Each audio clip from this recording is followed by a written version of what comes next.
sobre mis heridas. Es el agua en el desierto y el calor en el invierno. Tu palabra es la voz que me habla en la mañana. Es mi consejo cada día y en las pruebas quien me guía. Podría estar perdido como un náufrago en el mar y aún perderlo todo hasta el aliento. Podría estar hambriento como un niño sin hogar, pero yo sé que tu palabra siempre a mí. Podría estar perdido como un náufrago en el mar y aún perderlo todo hasta el aliento. Podría estar hambriento como un niño sin hogar, pero yo sé que tu palabra siempre a mí me sostendrá.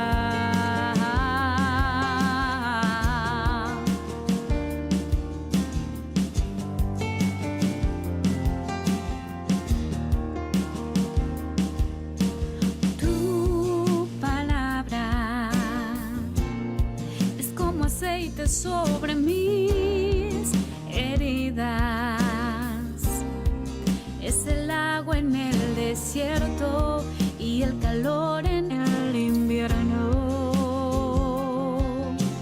Tu palabra es la voz que me habla en la mañana.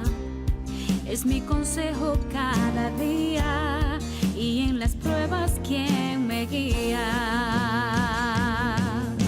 Podría estar perdido como un náufrago en el mar y aún perderlo todo hasta el aliento. Podría estar hambriento como un niño sin hogar, pero yo sé que tu palabra siempre a mí. Podría estar perdido como un náufrago en el mar y aún perderlo todo hasta el aliento. Podría estar hambriento como un niño sin hogar, pero yo sé que tu palabra siempre a mí.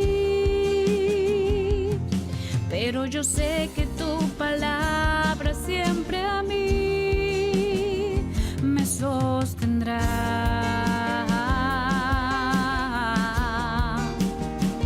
Me sostendrá.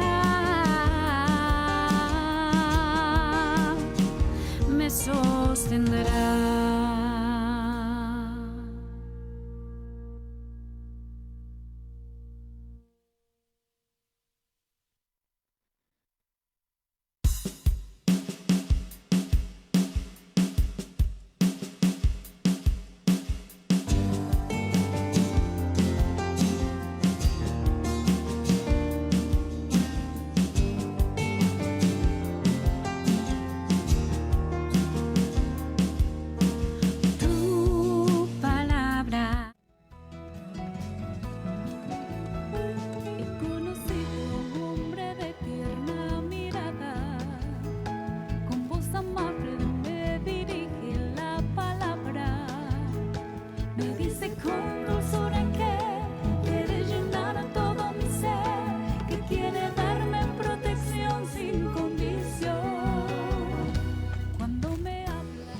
Estimados hermanos y amigos, tengan muy buenos días. Que la gracia y la paz de nuestro Señor Jesucristo sea con cada uno de ustedes.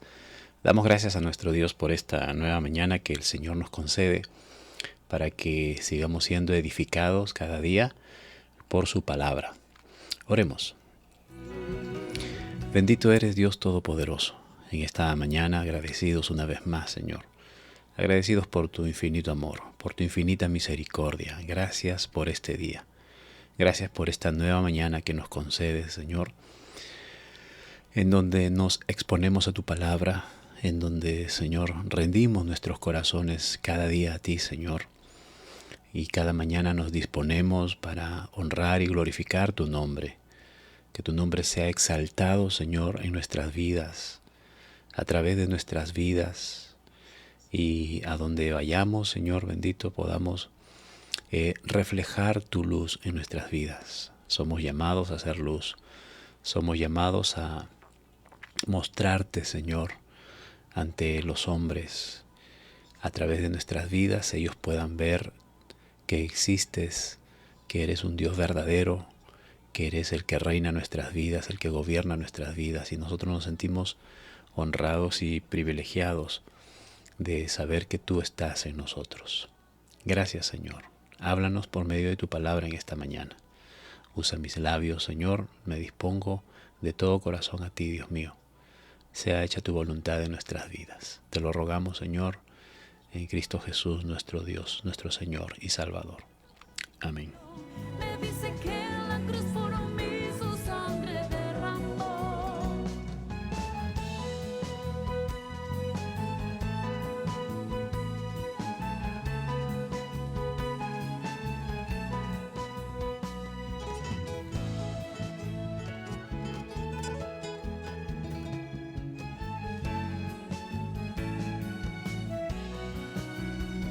Paso las horas junto a él, podemos juntos caminar, puedo sentir su amor por mí. Bien, el día de ayer, estimados hermanos, estuvimos culminando el capítulo 4 y estuvimos hablando acerca del principio del ministerio de Jesús, de cómo él, después de ser tentado por Satanás en el desierto, lógicamente Jesús había sido llevado por el Espíritu Santo al desierto para ser tentado.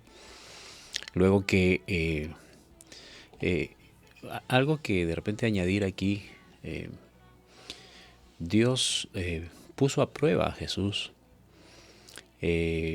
no para en el sentido de ver si caía o no, sino para probar y probarnos a nosotros cómo el Señor es capaz de vencer, ¿no?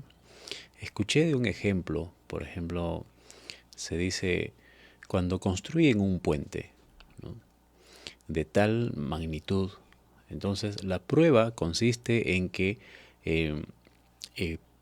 hagan pasar sobre ese puente el peso para el cual ha sido construido ese puente, para comprobar que ese puente va a resistir tal peso, tal presión con la que ha sido diseñada, para lo cual ha sido diseñada y capaz de soportar.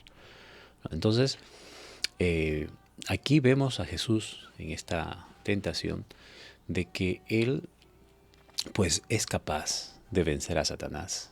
Que Satanás no, por más que haya intentado y haya usado las mismas estrategias que le funcionó con Adán y Eva, y que ahora sigue usándolo en contra de nosotros, pues a través de Jesús, por medio de Jesús, nosotros podemos salir vencedores de las tentaciones.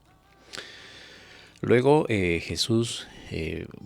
Mateo, el escritor de este evangelio, nos narra el inicio del ministerio de Jesús, cómo él, después que se enteró que Juan estaba preso, vuelve a Galilea, ¿no?, y dejando Nazaret, el pueblo donde él había crecido, Nazaret, también perteneciente a Galilea, por supuesto, él se establece en el pueblo de Capernaum, ¿no? Es una ciudad marítima que fue habitada venía siendo habitada por la tribu de Zabulón y Neftalí, ¿no? Y entonces aquí Mateo hace referencia de una profecía, ¿no?, del profeta Isaías, en donde dice: tierra de Zabulón y de Neftalí, camino del mar al otro lado del Jordán, Galilea de los gentiles. Aquí nos describe que este pueblo pues no era habitado solamente por descendientes de Zabulón y Neftalí, sino que en esta tierra, siendo un puerto marítimo, siendo una ciudad marítima, entonces había gente de todos lados. Abundaban los gentiles. Y lógicamente, siendo una ciudad comercial, pues también abundaba el pecado, la perdición. Y el profeta lo describe como una ciudad, como un pueblo asentado en tinieblas, un pueblo que estaba en completa oscuridad y que ve una gran luz en Jesucristo. A los asentados de la región de sombra de muerte, luz les resplandeció, ¿no? Entonces vemos que el profeta describe a este pueblo como, a pesar de ser un pueblo lleno de oscuridad, asentado en oscuridad, pues una luz se enciende en medio de esa oscuridad. Y ese fue el propósito por el cual Jesús se va a establecer en este pueblo, en esta ciudad, ¿no? Para poder mostrarles la luz a un pueblo que estaba plagado en tinieblas, lleno de gentiles. Ya habíamos analizado y concluido de que Jesús, desde que sus primeros meses de vida, sus primeros años, ya venía siendo adorado por los gentiles, ¿no? En este caso los sabios que vinieron del oriente. Ahora Él establece el principio de su ministerio no en Jerusalén, donde podríamos decir es la ciudad santa, es la ciudad donde pues muy poco se podría decir que esté dominado por gentiles, ¿no? Sino que él prefiere establecerse en una ciudad donde está plagada de gentiles, ¿no? Donde se podía ya vislumbrar diferentes costumbres, diferentes tradiciones, ¿no? Debido a los extranjeros que abundaban en esta zona. Entonces allí Jesús decide empezar su ministerio. Luego vimos que comienza a predicar, ¿no? El mensaje que Juan el Bautista también predicaba, ¿no? Arrepentidos porque el reino de los cielos se ha acercado. Hablamos acerca del arrepentimiento, que es lo que significa, es un cambio absoluto de dirección, opuesto a lo que veníamos caminando. Nosotros estábamos rumbo a la perdición, en pos del pecado, pero por medio del Espíritu Santo hemos sido movidos a girar, a dar un giro de 180 grados, opuesto a la dirección donde íbamos, y ahora nuestro norte ya no es el pecado, nuestro norte ya no es la perdición, sino nuestro norte ahora es Jesucristo. Hacia Él nos vamos, hacia Él nos dirigimos y caminamos en pos de Él. Y Jesús caminaba junto al mar de Galilea, y ahí es donde Él escoge. No conoce, sino Él es donde llama a Andrés y a Pedro. Ya Jesús ya los conocía, ellos también ya conocían a Jesús. Entonces es aquí donde Jesús los llama, los escoge para que lo sigan, ¿no? Andrés y Pedro, su hermano, ellos eran pescadores, como ya sabemos. Ellos estaban en su faena, en plena faena, recién habían terminado tal vez de pescar, estaban alistando sus redes para volver a pescar. Entonces Jesús los llama. Y cuando les dice, vengan en pos de mí, porque ya no serán pescadores comunes, sino ahora ustedes serán pescadores de hombres, ¿no? Esta frase pues nos dice mucho de la labor que de aquí en adelante ellos iban a cumplir. Se iban a dedicar 3 años a caminar con Jesús. Y pasados estos 3 años, ellos empiezan efectivamente ya a ejercer esa misión para la cual Jesús aquí los llama a prepararse, a poder extender el reino del Señor por todos lugares, ¿no? De eso se trataba, pescar hombres para el reino del Señor. Luego ellos, dice el versículo 20 que leímos ayer del capítulo 4, dejaron sus redes al instante, inmediatamente, sin pensarlo. Jesús los llama, ellos lo siguen. Más allá, Jesús sigue caminando y es probablemente en el mismo puerto, ¿no? Se encuentra con Jacobo y Juan, ¿no? Ellos eran hijos de Zebedeo, también pescadores. Ellos trabajaban con su padre, ¿no?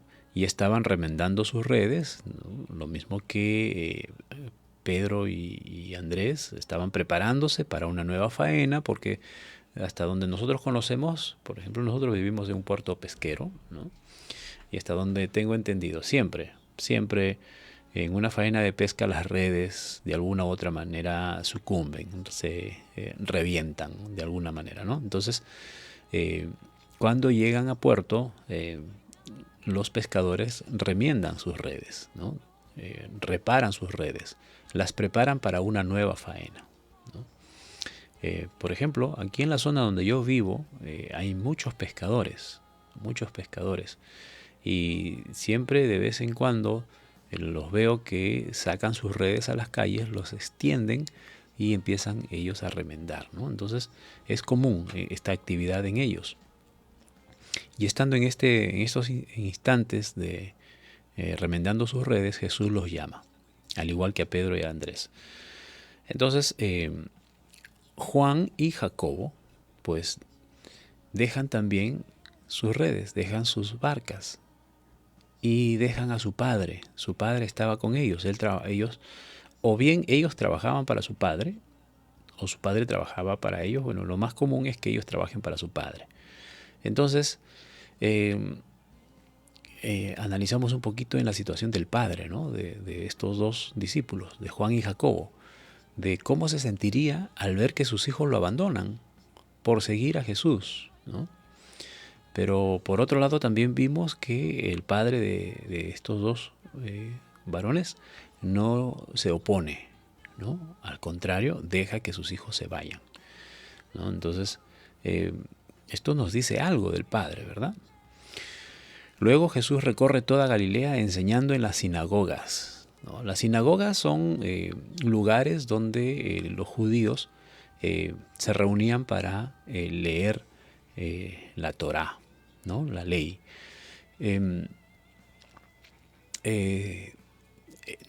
Bueno, estaban en Galilea.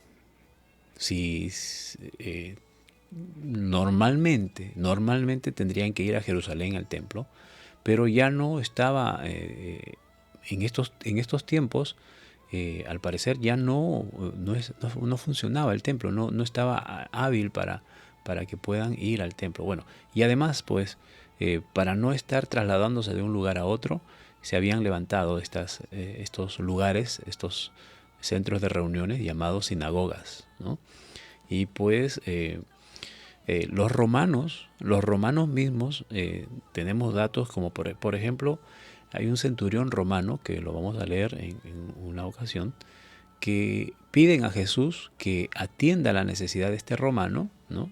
Los judíos le piden a Jesús que atienda la necesidad de este romano, porque él era un dirigente romano muy bueno para con los judíos y les había construido sinagogas. Entonces, básicamente, estos centros de reunión de los judíos, en su mayoría habían sido edificados por los romanos para los judíos, ¿no?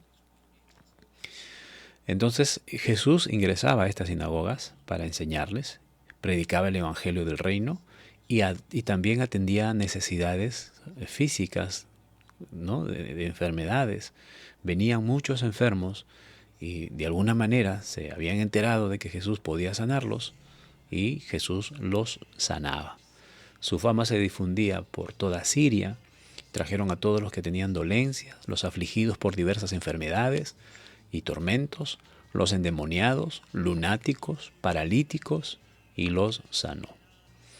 Y le siguió mucha gente de Galilea, de Decápolis, de Jerusalén, de Judea y del otro lado del Jordán.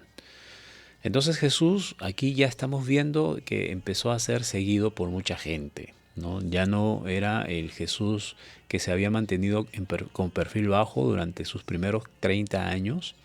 Ahora ya Él empieza abiertamente a mostrarse al pueblo después, lógicamente, de haber sido presentado por el mismo Padre como el Hijo de Dios.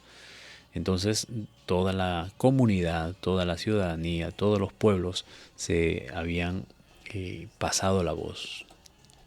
El Mesías está entre nosotros, ¿no? El Mesías está entre nosotros. Y bueno, mucha gente creía que Él era el Mesías, como también mucha gente se mostraba todavía escéptica, resistente a creer que Él era el Mesías, especialmente los judíos tradicionales de la época.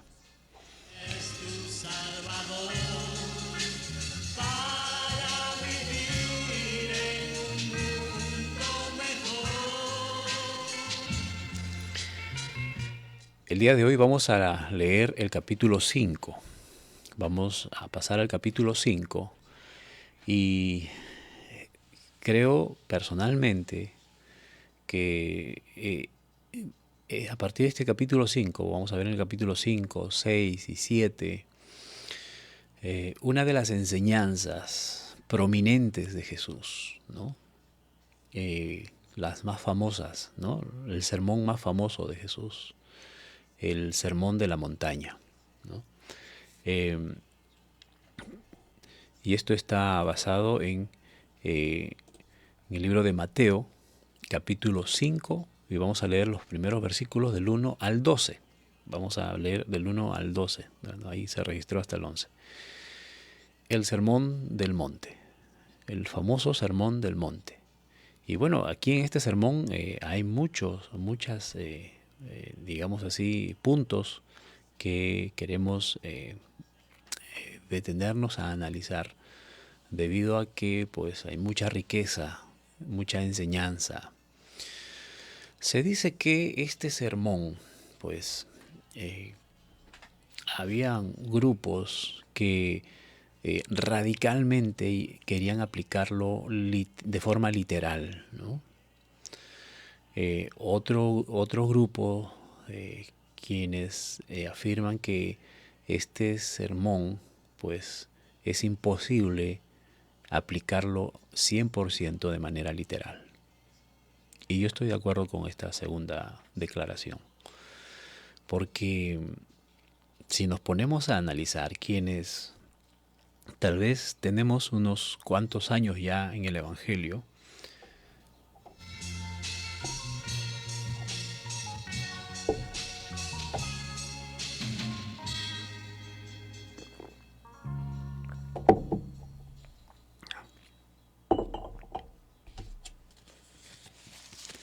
por ejemplo, en mi caso, yo tengo ya muchos años en el Evangelio y siempre he leído el Sermón del Monte en varias ocasiones. He escuchado sermones desarrollados en base al Sermón del Monte, muchas enseñanzas, pero siendo honestos, hermanos, no he cumplido al 100% estas enseñanzas del Señor. Ahora, sé que no soy un ejemplo de cristiano, como para decir que si no lo puedo cumplir yo, no lo puede cumplir nadie. No. Yo soy solamente un grano de arena, ¿no? Pero debemos reconocer, y hasta los más grandes cristianos, a quienes nosotros podríamos admirar y que son dignos de admirar, porque son ejemplo para nuestras vidas, ellos también reconocen que no es posible cumplir al 100% estas enseñanzas, ¿no? Es por eso que nos valemos de la gracia del Señor. Gracias a Dios que Él ha extendido su gracia para con cada uno de nosotros. Porque si fuera, por ejemplo, antes del Señor Jesucristo, teníamos la ley de Moisés, la ley que Dios le dio a Moisés, imposible de cumplir para los hombres, imposible. El único que fue capaz de cumplir cabalmente al 100% la ley fue Jesucristo. Él vino a dar cumplimiento a la ley. Ahora Jesús, al venir y establecer su ministerio entre los hombres, Él presenta este sermón, que muchos lo catalogan como digamos así, la ley del Nuevo Testamento, ¿no? Y sucede algo similar cuando Moisés recibe los 10 mandamientos o la ley. Dios llama a Moisés que suba a un monte para entregarle las leyes. Y en este caso Jesús también sube a un monte para poder dar estas enseñanzas, ¿no? Dar estas instrucciones que básicamente, más allá de llevar a los hombres al cumplimiento de estas funciones, de estas instrucciones, lo que nos revela este sermón, estos capítulos del 5 al 7, nos revelan el carácter que debe desarrollar un cristiano debido a que describe prácticamente el carácter de Cristo. Aquí vemos así a nuestra vista, a plena luz de nuestra vista, podemos ver claramente el carácter de Jesucristo plasmado en este sermón. Y lo que Él es, nosotros debemos cada día procurar serlo. Lógicamente que esto nos va a conllevar a que debemos pues dejar muchas cosas atrás, empezar a vivir, a esforzarnos a vivir de acuerdo a lo que Jesús está enseñando o lo que ha enseñado en este sermón. No voy a olvidar las palabras del obispo Héctor Ortiz en un evento de una denominación en donde él hablaba acerca de el vivir en santidad. Y él decía, es cierto que nosotros todavía no somos perfectos. Estamos apartados para vivir en santidad cada día, pero todavía no hemos llegado a la estatura de la plenitud de Cristo. Y estando en esta tierra, tal vez no nos alcance la vida para llegar a la plenitud de Cristo. Y definitivamente no nos va a alcanzar la vida. ¿Cuándo vamos a llegar a la plenitud de Cristo? Cuando estemos delante de Él, ¿no? Pero sin embargo, él decía, nosotros tenemos que cada día procurar vivir de la manera que Cristo quiere y aún así morir en el intento. Aún morir en el intento, ¿no? Entonces, yo creo que cada día nosotros, si bien es cierto, no vamos a poder cumplir a cabalidad este sermón, estas enseñanzas, estas instrucciones, pero cada día debemos procurar vivirlas. Cada día debemos esforzarnos por cumplir estos mandamientos que el Señor Jesucristo establece para cada uno de nosotros. Es difícil, sí, pero no es imposible, porque contrario a los israelitas que no pudieron cumplir la ley, nosotros ahora contamos con el Espíritu Santo en nosotros. Antiguamente el Espíritu Santo se manifestaba para ciertas ocasiones, para ciertos eventos, y podemos ver, ¿no? Leer en las Escrituras, por ejemplo, el Espíritu Santo usó a David, usó a Sansón, ¿no? Usó a los profetas, pero solamente de manera parcial, específica para ciertas misiones, para ciertos acontecimientos. Bueno, ahora el Espíritu Santo vive en nosotros, ha venido a morar en nosotros. Entonces contamos con la ayuda de Él para que cada día nosotros podamos poner en práctica estos mandamientos, estos mandatos, estas enseñanzas que el Señor Jesús nos ha dejado en el Sermón de la Montaña. Vamos a leer Mateo capítulo 5, versículos del 1 al 12. Dice el versículo 1.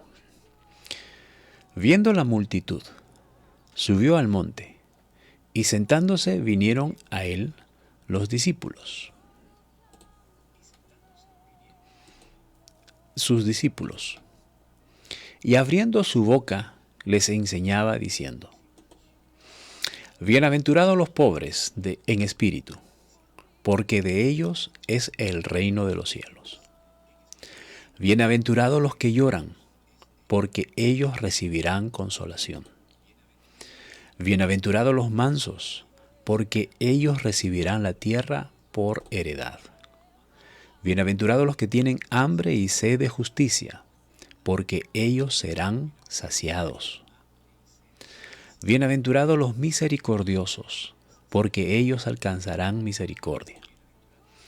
Bienaventurados los de limpio corazón, porque ellos verán a Dios. Bienaventurados los pacificadores, porque ellos serán llamados hijos de Dios.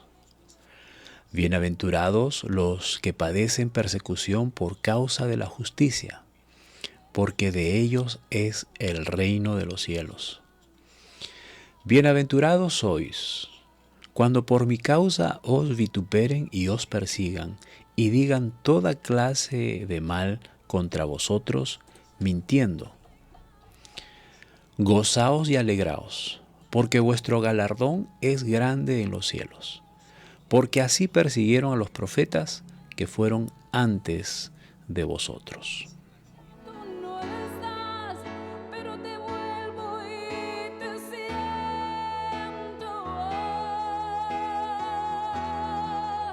No te puedo mirar, ni te puedo tocar. No ha llegado el momento.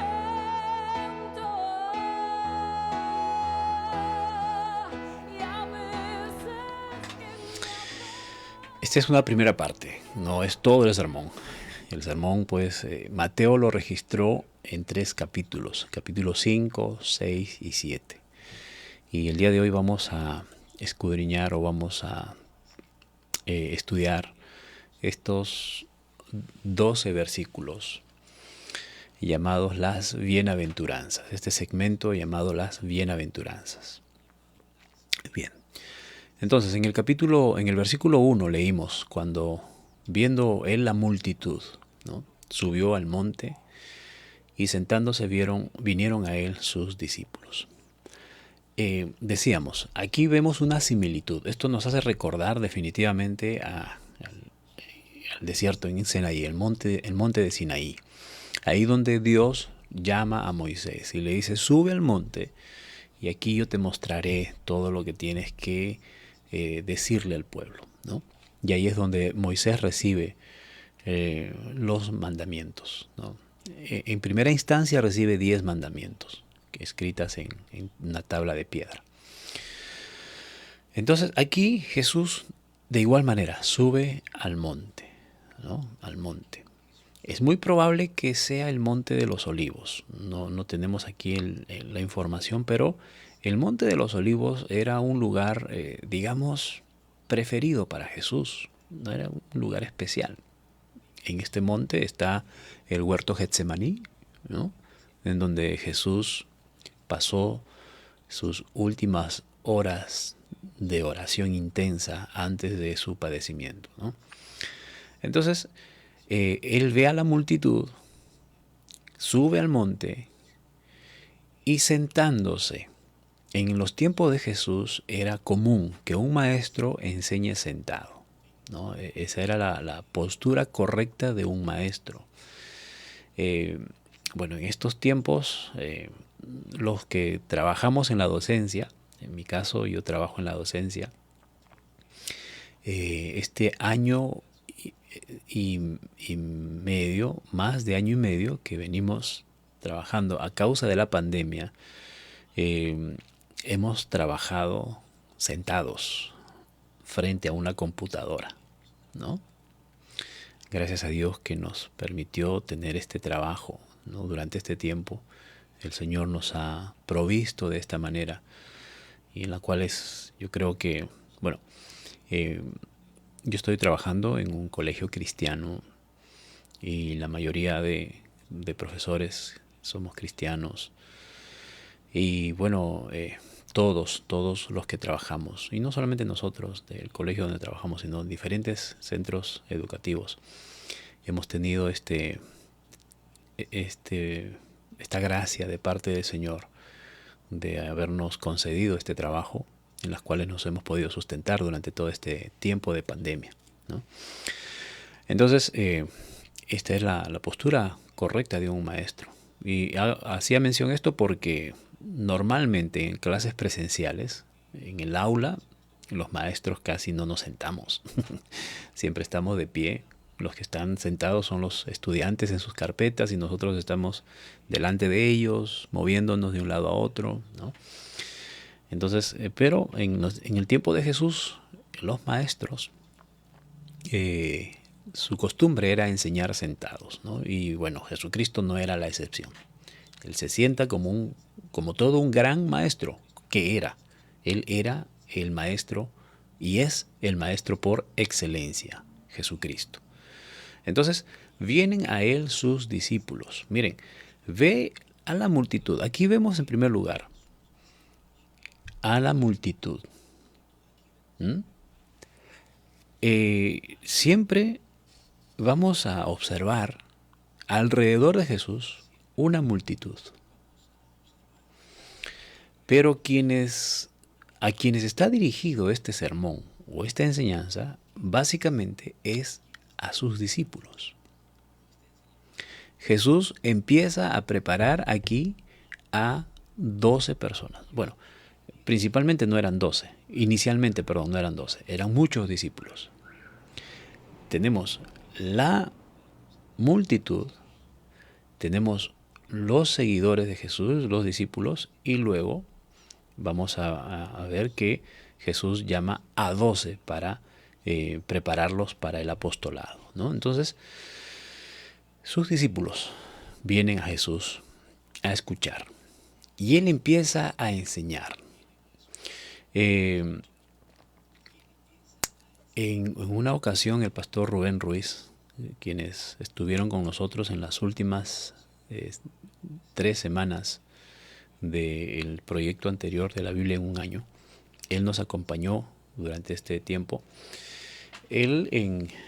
Justamente este libro de Mateo, en la iglesia donde yo soy miembro ahora, se estudió domingo tras domingo en un periodo casi de 3 años.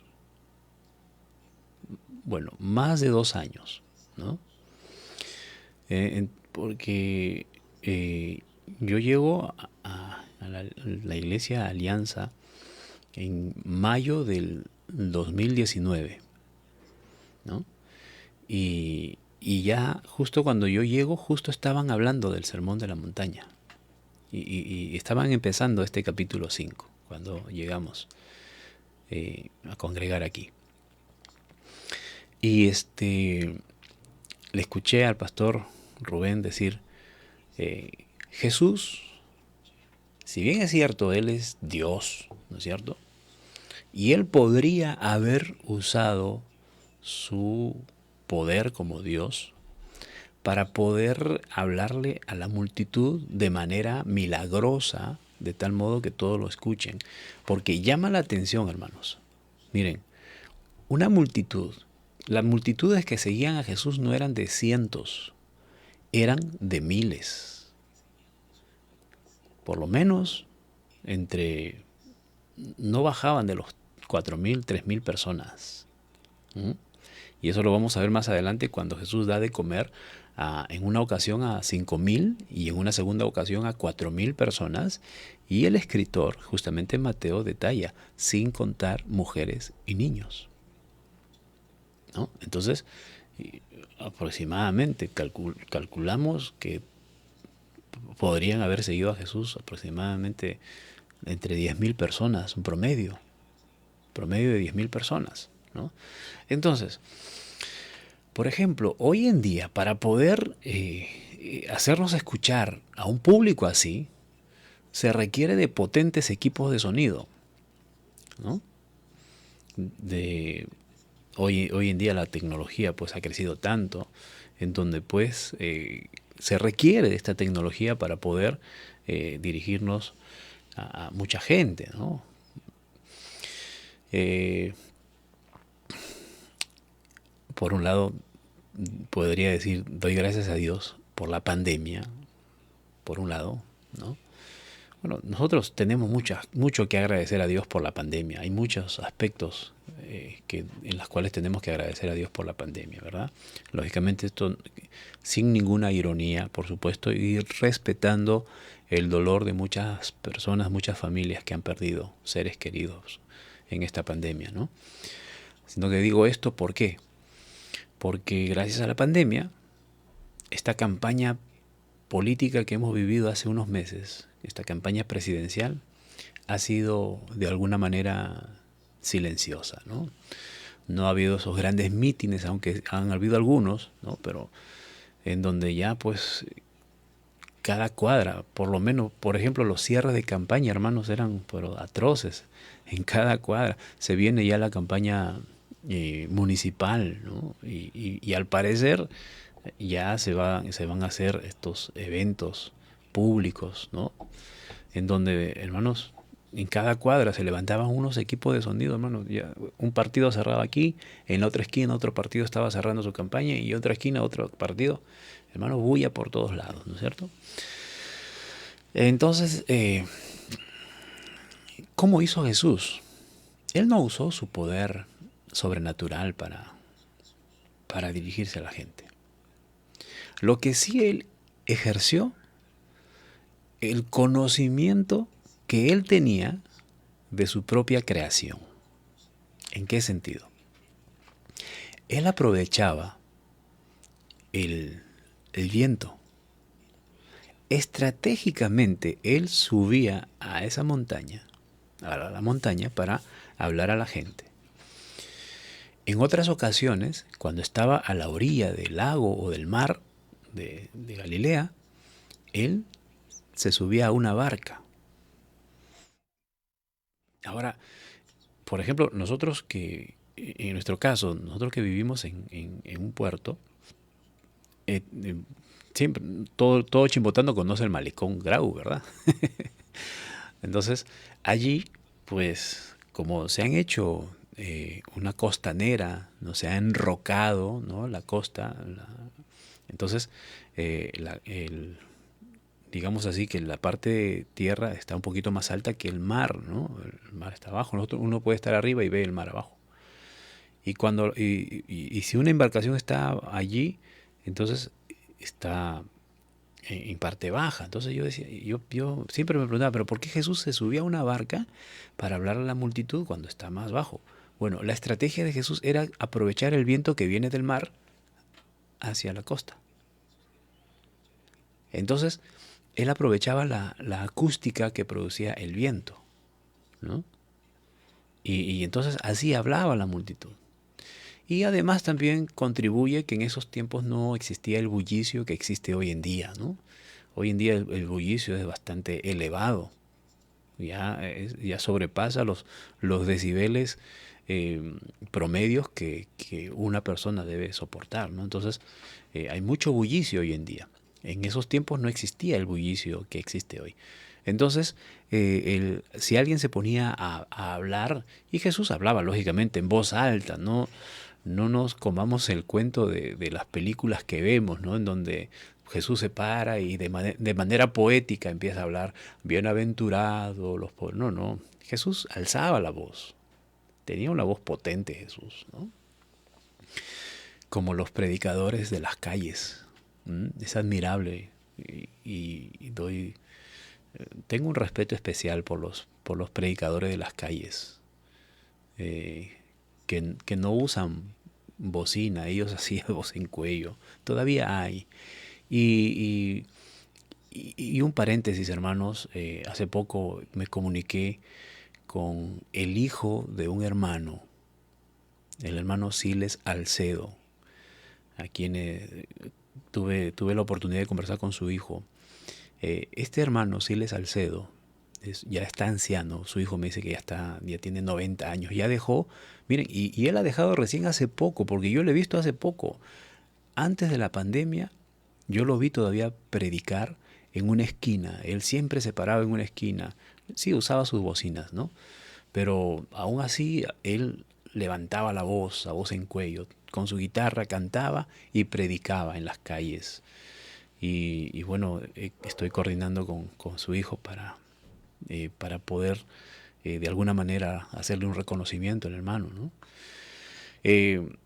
Y así como él, hay muchos que, hermanos, se paran en una esquina y se les escucha a varias cuadras, así a voz en cuello. Entonces Jesús tenía esa característica también, ¿no? Tenía que hacerlo porque en ese tiempo no existía la tecnología que hoy existe. Entonces abrió su boca y comenzó a enseñarles. Me estoy explayando demasiado. Bienaventurados los pobres en espíritu, porque de ellos es el reino de los cielos. La primera bienaventuranza. Bienaventurados. Esta palabra bienaventurados significa dichosos, muy felices, extremadamente felices. No es una felicidad simple, ¿no? Sino que es una felicidad extrema, ser bienaventurado, ¿no? Entonces Jesús dice, alégrense, son alegres, sean alegres, estén felices, los pobres en espíritu. ¿Quiénes son los pobres en espíritu? Muchas veces se ha relacionado este versículo con los pobres materialmente, pero no se refiere a los pobres materialmente, aunque la mayoría de pobres materialmente hablando, les es más fácil confiar en el Señor, ¿no? ¿Por qué? Porque, lógicamente, no tienen nada material, lo único que tienen es a Dios. Entonces, les es más, digamos, son más accesibles a confiar en el Señor que aquellos que lo tienen todo, ¿no? Y por testimonio de mucha gente que tal vez están cristianos sinceros, han sido muy sinceros, hermanos. El Señor nos ha bendecido tanto y tenemos muchas cosas que muchas veces hasta parece que ya hemos perdido la fe, ¿no? Porque ya lo tenemos todo a la mano, ¿no? Pero es un decir. Pero aquí no se refiere necesariamente a los pobres materialmente, sino pobres en espíritu son aquellos que reconocen que tienen necesidad de Dios. No todos reconocen que tienen necesidad de Dios. Muchos no quieren creer en Dios. Muchos no necesitan, dicen, no se dan cuenta, pero dicen que no necesitan a Dios. Todos necesitamos a Dios, pero no todos lo reconocen. Entonces, todo aquel que reconoce que tiene necesidad de Dios, a ellos se refiere Jesús. Los llama pobres en espíritu. Porque de ellos es el reino de los cielos. Todo aquel que reconoce que tiene una necesidad de Dios, ¿a quién va a recorrer? A Dios. Entonces, si rinde su vida al Señor, reconociendo que lo necesita, definitivamente ingresa al reino de los cielos, ¿no? De ellos es el reino de los cielos. De aquellos que reconocen que necesitan, que les urge venir al Señor y que vienen, ¿no? Vienen al Señor. Espero que hoy sea, de seguro, hoy es una gran oportunidad para muchos que necesitan de Dios. Vengan al Señor, corran a Él, ingresen al reino del Señor, al reino de los cielos. 4. Bienaventurados los que lloran, porque ellos recibirán consolación. ¿A quiénes se refieren los que lloran? Hay mucha gente que ha llorado estos 2 últimos años a causa de pérdidas, ¿no? Pero ¿será a ellos a quienes se refiere Jesús que han llorado por pérdidas humanas, ¿verdad? Muchos han perdido sus padres, han perdido sus madres, sus hermanos, ¿no? Y yo he perdido algunos primos, ¿no? Lejanos, familiares, no tan lejanos. Por la misericordia de Dios, no he perdido familiares muy cercanos. Pero a ellos se habrá referido Jesús, bienaventurados los que lloran. Bueno, ¿a quiénes se refiere aquí? Los que lloran son aquellos que, habiendo reconocido, por eso no debemos separar, no debemos salir del contexto. Aquí no hay cosas separadas, hermanos.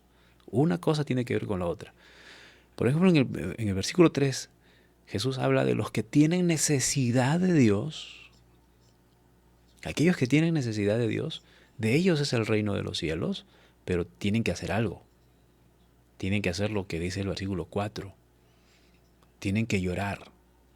¿Qué significa eso? Tienen que arrepentirse. Bienaventurados los que se arrepienten. Quienes reconocen que necesitan a Dios, en primer lugar se van a ver a sí mismos y van a ver que son pecadores, como nosotros hemos reconocido en alguna oportunidad y seguimos reconociendo cada vez que pecamos y nos sentimos mal.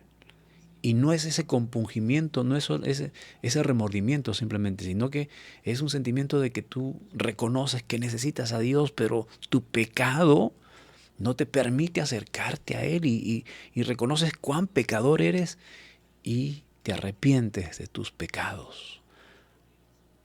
Por lo general, quienes hemos venido arrepentidos al Señor, hemos venido compungidos, contritos, llorando a los pies del Señor.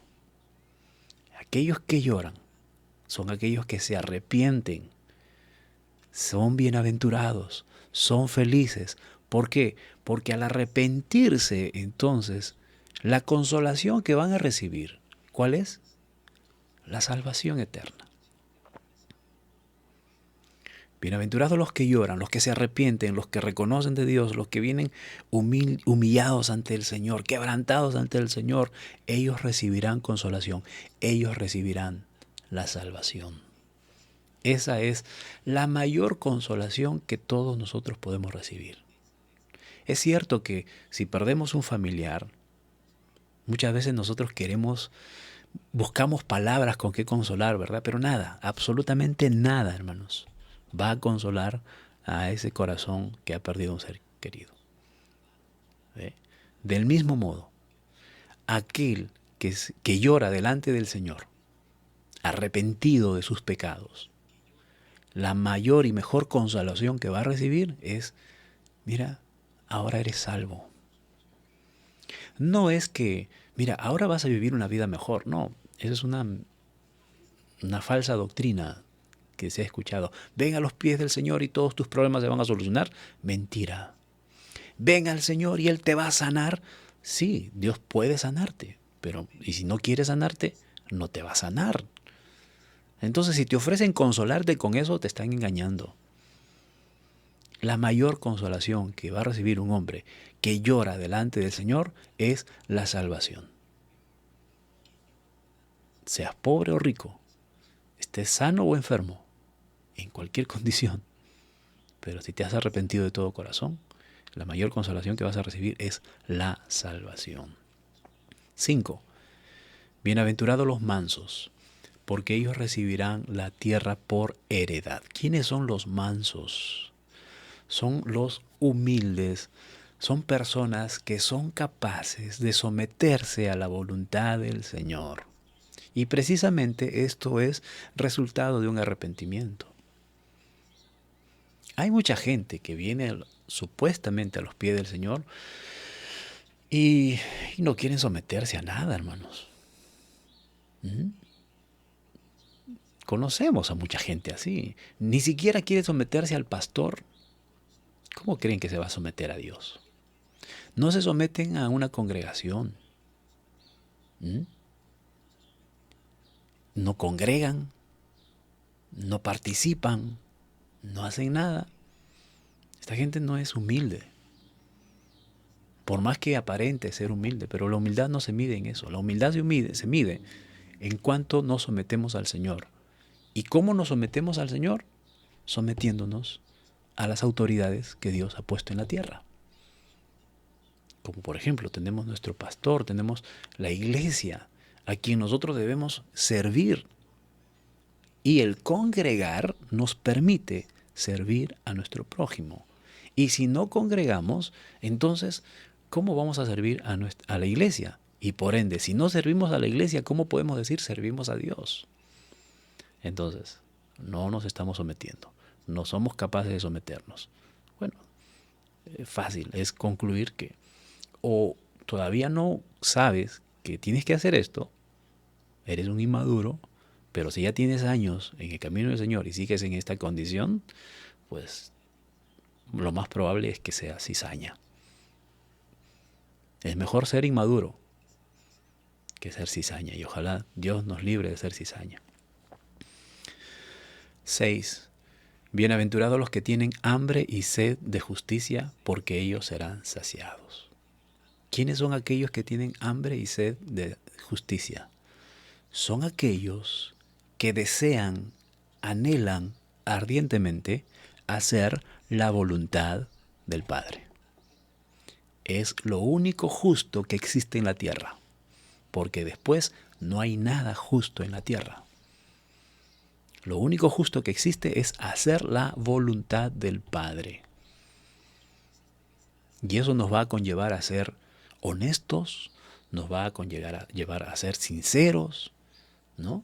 A ser recíprocos, a ser justos, bajo la justicia de Dios. Entonces todo aquel que quiere, que anhela y que tiene hambre y sed de justicia, es aquel que desea hacer la voluntad del Padre. Dice el Señor Jesús, sean felices porque serán saciados de la justicia de Dios. Y eso pues también implica el vivir predicando la palabra de Dios y alcanzar a muchos para que ellos también puedan vivir en justicia. 7. Bienaventurados los misericordiosos, porque ellos alcanzarán misericordia.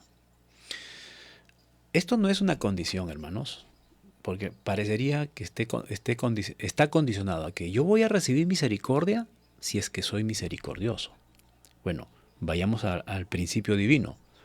Nosotros hemos alcanzado misericordia sin hacer nada, sin tener misericordia de nadie.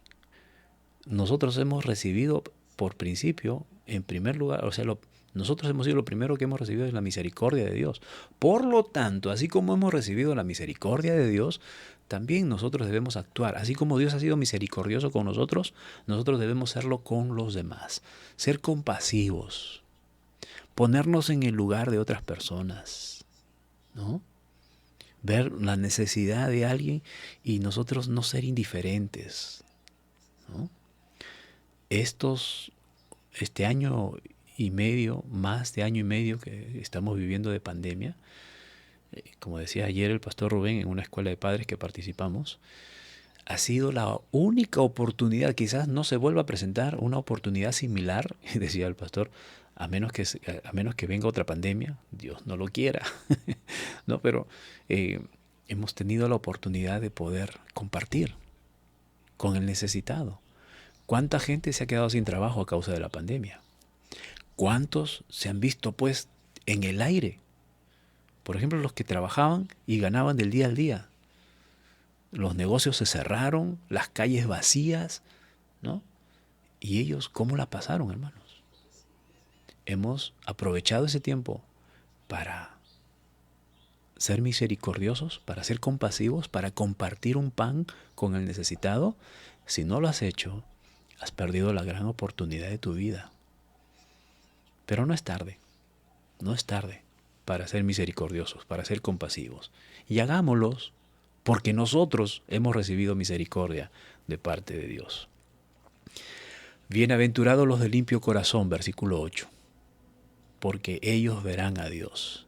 Y uno se pregunta, ¿y dónde vamos a encontrar una persona de limpio corazón, o sea, de un corazón puro? Imposible. Hoy en día, bueno, nunca, desde Adán hasta la fecha, no ha existido alguien de corazón puro, una persona inocente, ¿no? Bueno, uno puede decir, los niños son inocentes, tienen corazón puro. Y bueno, aparentemente, pero los niños desde nacimiento nacen con la malicia en su corazón.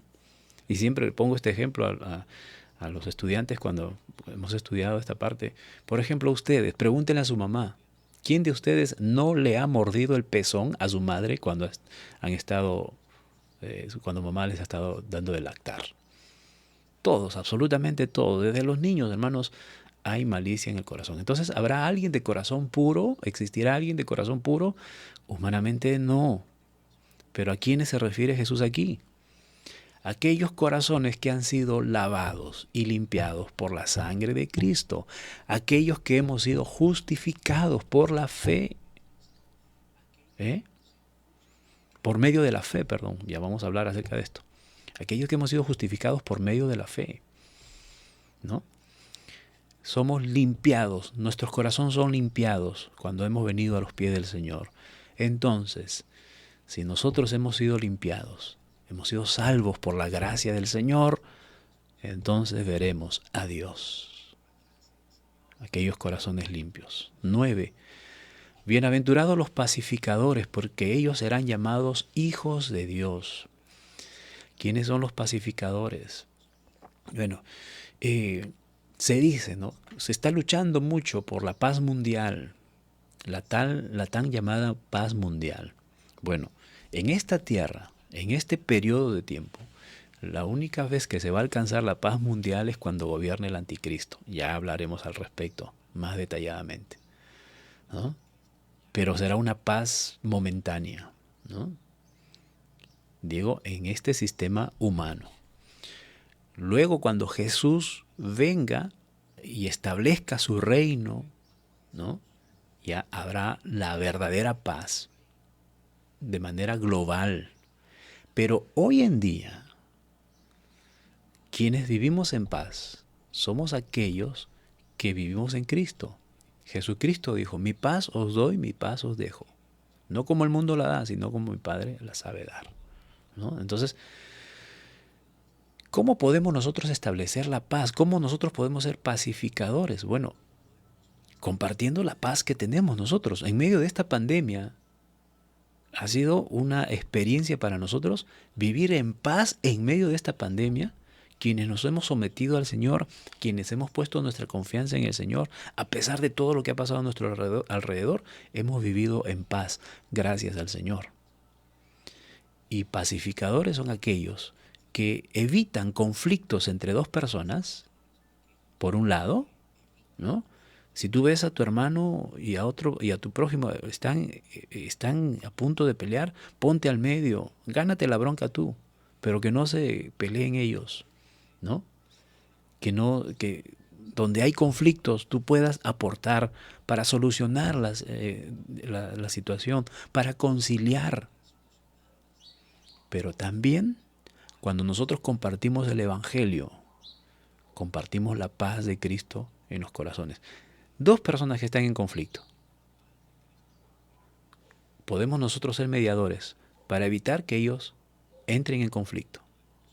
Pero si estas personas continúan en sus vidas sin tener a Cristo en su corazón, en cualquier momento van a volver a tener conflicto. Pero si nosotros aportamos en cada uno de ellos, predicándoles el Evangelio, él va a recibir a Cristo. Él también va a recibir a Cristo. Entonces van a empezar a vivir en paz. Y ya no van a buscar pelearse, sino van a buscar sufrir el agravio cada uno. Ya mira, ¿sabes qué? Yo tengo la culpa. No, yo tengo la culpa. No, por favor. Va a ser otro tipo de bronca. Y ya no va a ser, tú tienes la culpa, No, yo soy el culpable. No te preocupes. No, yo soy el culpable. Y ya ese es otro tipo de conflicto más sano, ¿verdad? Si lo podemos llamar conflicto. Pero pacificadores. Siempre demos nuestra cuota para poner paz en medio de circunstancias difíciles. Pero la mayor forma de poder pacificar a las personas es compartiéndoles el Evangelio. Esos pacificadores serán llamados hijos de Dios. 10. Bienaventurados los que padecen persecución por causa de la justicia, porque de ellos es el reino de los cielos. Les compartí a los estudiantes este ejemplo. ¿Quién no ha vivido esto? El profesor deja una tarea. El chancón del aula hace la tarea. Y hay uno o dos siempre en un salón. Nadie más hace la tarea. Llega el día que tienen que presentar la tarea. y lo último que esperan la mayoría es que el profesor diga, por favor, preséntenme la tarea, ¿verdad? Todos están pensando, ojalá el profesor no pida la tarea, ojalá se haya olvidado de que hoy día tenemos que presentar la tarea. Y de pronto el chancón dice, profe, ¿va a revisar el trabajo? ¿Y cómo lo van a mirar el resto? Los demás van a odiar a ese muchacho y siempre va a ser el más odiado, ¿no? Lamentablemente. Así estamos viviendo en este mundo. Mientras nosotros estamos buscando la justicia, estamos buscando hacer la voluntad del Padre, estamos tratando de vivir conforme al reino de los cielos en esta tierra, los corruptos, que son la mayoría a nuestro alrededor, nos van a mirar con malos ojos y nos van a perseguir. Ya las redes sociales están censurando a quienes ya están pues hablando en contra de las ideologías que las mismas redes sociales están imponiendo. Cualquier rato, de repente, no dure mucho aquí. Pero mientras tengamos que hablar la verdad, lo vamos a hablar. Y vamos a ser perseguidos por eso, por buscar la justicia. Y Jesucristo dijo, si empiezan a padecer persecución por causa de la justicia, ríanse, estén felices, sean bienaventurados, porque de ustedes es el reino de los cielos. 11.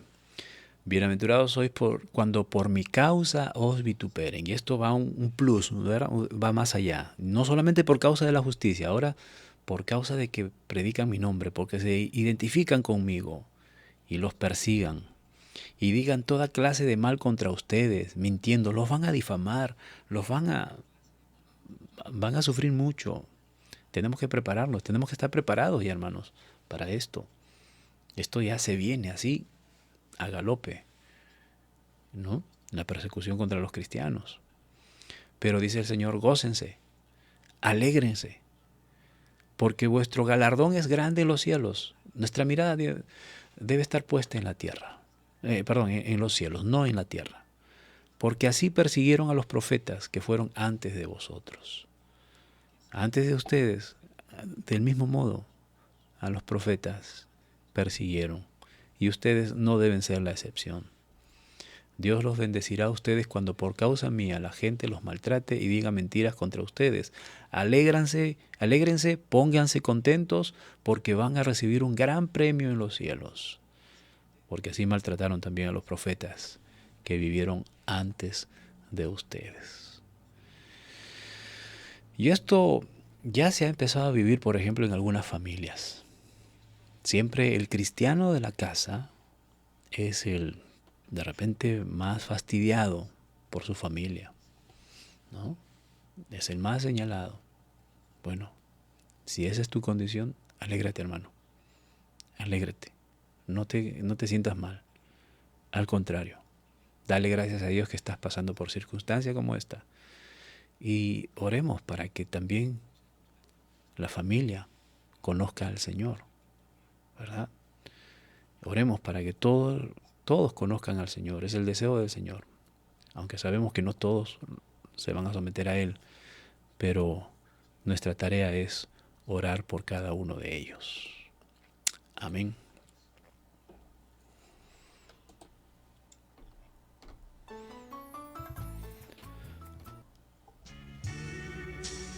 Oremos al Señor por su palabra. Bendito eres Dios Todopoderoso. Gracias, Señor, por tu palabra. Gracias por estas preciosas enseñanzas que reconocemos, Señor, que no son fáciles para cada uno de nosotros. Sin embargo, te tenemos a ti, Señor, en nuestras vidas. Eres el que guía nuestros pasos, el que guía nuestro camino, el que ilumina nuestro camino. Y mediante tu Espíritu nos das fuerza para seguir adelante, para poder caminar del modo que tú quieres, de este modo como nos estás enseñando, Señor.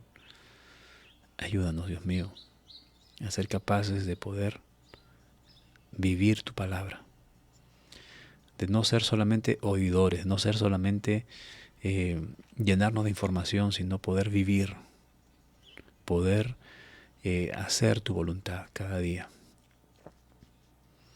a cumplir con cada una de estas enseñanzas, Señor, por más difícil que parezca. Pero debemos, como decía un siervo tuyo, aunque sea morir en el intento. Ayúdanos, Señor. Ayúdanos a seguir este legado que tu Hijo Jesucristo nos trazó. A caminar firmes, no deambulantes, no en duda, sino firmes, Señor. No vacilantes, sino firmes en esta senda que nos has trazado. Y aunque se burlen de nosotros, y aunque nos señalen, y aunque nos difamen, nosotros debemos estar firmes en tu camino. Ayúdanos, Padre bueno. Ayúdanos, Dios Todopoderoso, a poder vivir conforme a tu voluntad, a gozarnos de todo lo que tú nos enseñas y a vivir conforme a tu voluntad. Gracias, Señor. Te rogamos también, Dios mío, si en esta mañana hay alguien que ha decidido empezar este camino, Señor, que tu Espíritu Santo mueva a arrepentimiento a esa persona y que pueda reconocer su necesidad de ti, que pueda llorar delante de ti arrepentido de sus pecados, que empiece a tener un corazón limpio, Señor, que pueda tener paz y compartir esa paz con los demás, ser misericordioso porque recibió misericordia, Señor, vivir, Señor amado, conforme a tu voluntad, pues obra con esa persona, Señor. Haz nacer un nuevo ser en su corazón. Restaura su corazón, Señor, regenera su corazón y que empiece a vivir esta vida preciosa. Nada fácil en esta tierra, pero nuestra mirada está puesta arriba en el cielo. Y mientras estemos mirando al cielo, lo que sucede en la tierra, Señor, pasa en un segundo plano. Gracias, Dios mío, por darnos este privilegio de ser tus hijos, de habernos alcanzado con tu gracia y haber derramado tu misericordia sobre nuestras vidas. Gracias, Señor.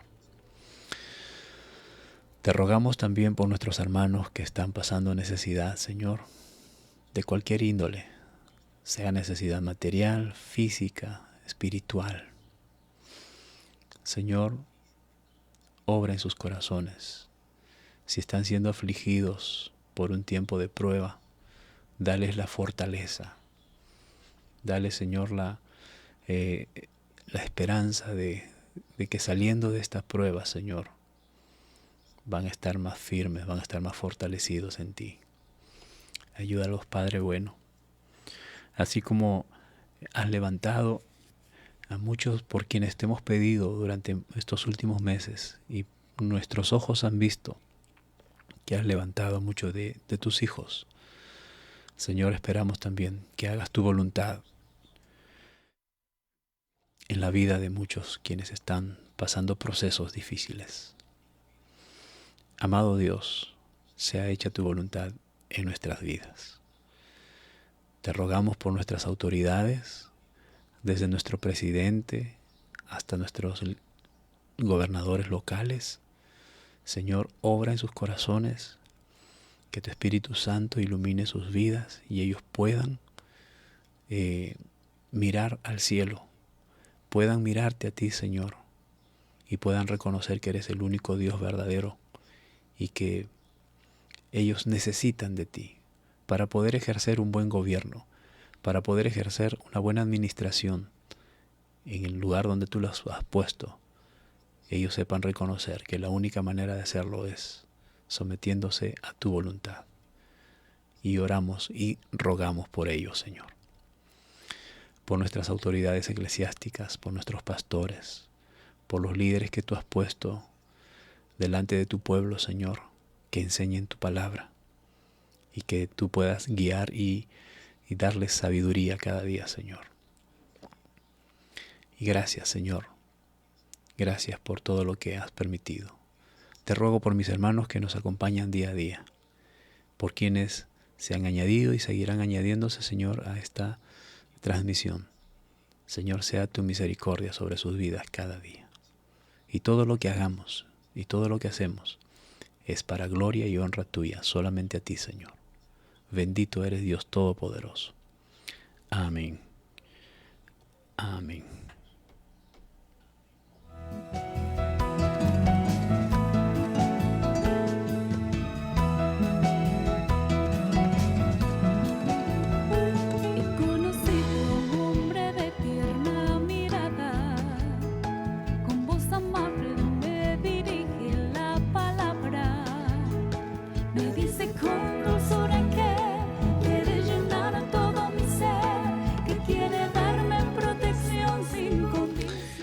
Agradecidos al Señor, hermanos, por este tiempo, por esta mañana. Y quiero agradecer también a cada uno de mis hermanos que nos acompañan en esta mañana. Genaro Chero, Dios te bendiga, gracias por acompañarnos. Hermana Liliana Isla, Dios la bendiga. Carmen Pajuelo Carvajal, Dios la bendiga. Mercedes Mogollón Alburqueque, bendiciones, hermana. Liz Brenda Carvajal, Dios la bendiga. Rebeca Romero, Dios bendiga. Marisela Calderón, Dios la bendiga. María Electo, mi hermana, Dios te bendiga, hermanita. Rosa Cayetano, mi madre, Dios te bendiga, madrecita.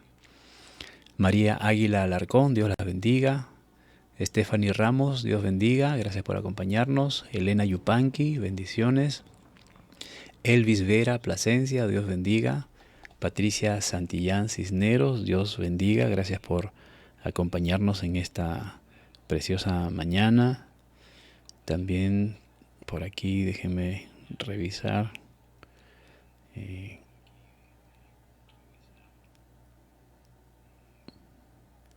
Bueno, básicamente ya son todos los que nos acompañan en esta mañana y quienes nos acompañen durante el día en la transmisión, durante el día, en cualquier momento o en cualquier día pueden ver esta transmisión. Bueno, siempre la gracia del Señor sea sobre sus vidas. Si Dios lo permite, mañana es jueves, perdón, mañana es viernes, ¿verdad? Mañana es viernes, un poquito desorientado en los días. Si Dios lo permite, vamos a continuar con el estudio de este precioso Sermón del Monte. Así es que están todos cordialmente invitados. Hoy por la noche tenemos transmisión, como todos los jueves, hacemos un segmento denominado Cantamos. Y bueno, están todos invitados para acompañarnos también. Hoy estaremos cantando con mi hermana Verónica Electo y espero la compañía también de cada uno de ustedes y una vez más invitarles a que compartan, ¿no?, con algún familiar, algún amigo este segmento, esta transmisión, porque también es una manera de cómo nosotros podemos compartir el Evangelio del Señor. Hermanos, si Dios lo permite, el día de mañana estamos nuevamente con ustedes a la misma hora, minutos antes de las 6 de la mañana. Bendiciones, hasta entonces.